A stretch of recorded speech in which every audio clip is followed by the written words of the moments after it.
Using ticker $back as example. Click Cross Asset Match.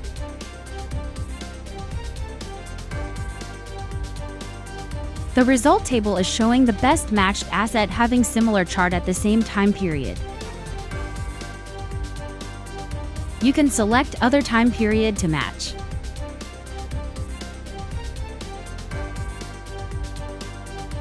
Result will be updated for each new search.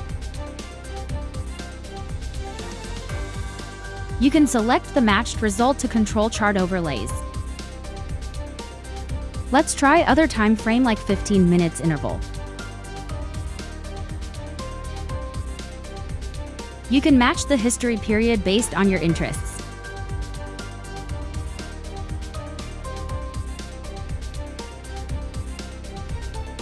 Click the match ticker to open the full chart.